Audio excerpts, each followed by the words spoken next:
আমার মুর্শিদ বিনে কেউ দিবে না জান্নাতের তরি, আমার মুর্শিদ বিনে কেউ দিবে না জান্নাতের। রাখিলাম রোজা হাসরের ময়দানে মোর রাস্তা করো সোজা, না করিলাম নামাজ আর না রাখিলাম রোজা হাসরের ময়দানে মোর রাস্তা করো সোজা, না করিলাম নামাজ আর না রাখিলাম রোজা হাসরের ময়দানে মোর রাস্তা করো সোজা। এ মিজানেরও পাল্লায় আমার করাইও ভারী, বাবা মিজানেরও পাল্লায় আমার করাইও ভারী, আমার ভব সিন্ধু পার করাবে বাবা ভান্ডারী।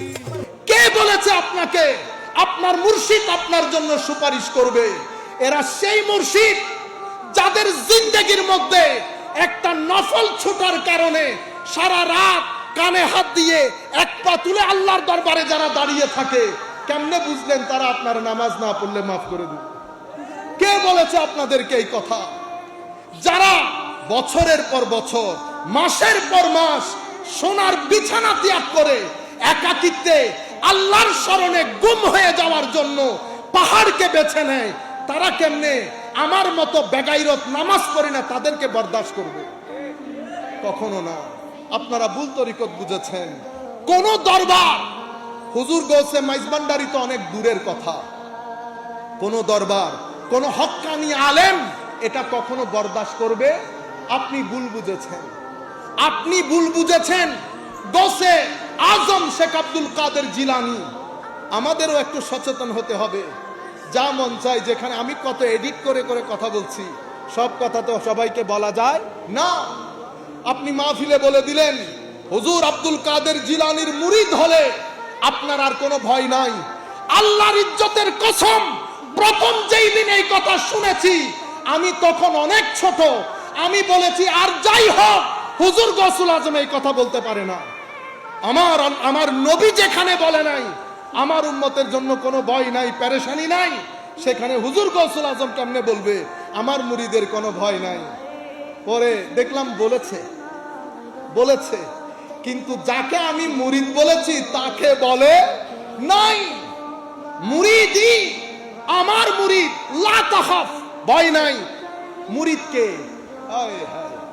হুজুর এটার উপরে লিখেছে আল এরাদা আল মুরিদ ওয়াল মুরাদ, এটার উপরে হুজুর পৃষ্ঠার পর পৃষ্ঠা লিখেছে মুরিদ কাকে বলে।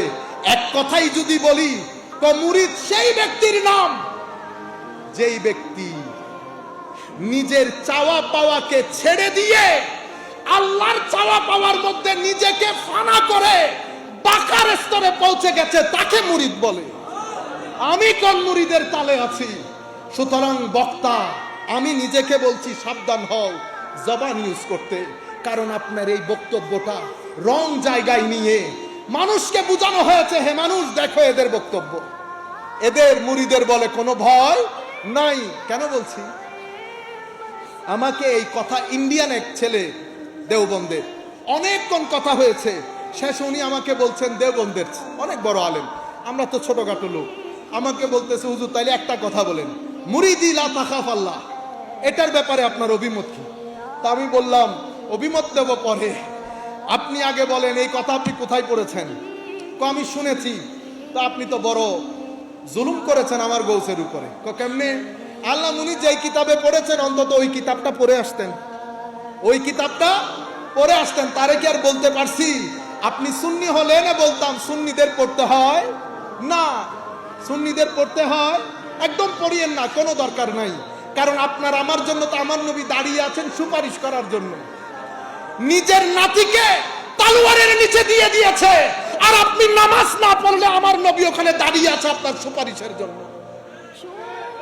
সৈয়দানা আসগর সৈয়দানা আকবরকে তলোয়ারের নিচে দিয়ে দিয়েছে, ফারুক আজম জিন্দেগি দিয়ে দিলেন, ওসমানে গনি জিন্দেগি দিয়ে দিলেন, আলী কাররামাল্লাহু ওয়াজহাহুল কারীম জিন্দেগি দিয়ে দিলেন, ইমামে হাসান জিন্দেগি দিলেন। আপনি কেমনে চিন্তা করলেন নামাজ না পড়ে আপনি গুরগুরিয়ে বেহেশতে ঢুকে যাবেন? হে যুবক, আপনাকে ভুল বোঝানো হয়েছে। আমার নবী শাফাত অবশ্যই করবেন, আমরা গরিবদের জন্য করবেন, কিন্তু আমি এরকম বেগাইরত হয়ে আমার নবীর সামনে কেমনে দাঁড়াবো? এরকম বেগাইরত হয়ে আমার নবীর সামনে কবরের মধ্যে মুখ কেমনে দেখাবো? আমার নবীর দরবারে সাহাবী আসলেন, বলতেছেন ইয়া রাসূলুল্লাহ কি করলে বেহেশতে যাব? আমার নবী বললেন লা ইলাহা ইল্লাল্লাহ মুহাম্মাদুর রাসূলুল্লাহ, সালাত, যাকাত, সাওম, হজ। আর কিছু আছে কনাই? ইয়া রাসূলুল্লাহ, কথা দিলাম বেশিও করব না কমও করব না, তবে এই জিনিসটাকে ছাড়বো না। বেচারা হাসি আনন্দে দরবার থেকে চলে যাচ্ছে, আমার নবী আনন্দে দেখাচ্ছে, হে মানুষ দেখো জান্নাতি, দেখো এই জান্নাতিকে দেখো, সেই ব্যক্তি জান্নাতি। এখন আপনি নামাজ নাই, দোয়া নাই, হজ নাই, যাকাত নাই, ঘুষ নেন, রিশওয়াত নেন, গালাগালি করেন, অশ্লীলতা করেন, এত কিছুর পরেও আল্লাহ যে জমিনের মধ্যে আমাদেরকে থাকতে দিয়েছে, লাখ সিজদা আল্লাহর দরবারে। সুপারিশ, শাফাআত এত সহজ বিষয় না। যদি সহজ বিষয় হইতো ইমামে হুসাইন কারবালার প্রান্তরে যেত না।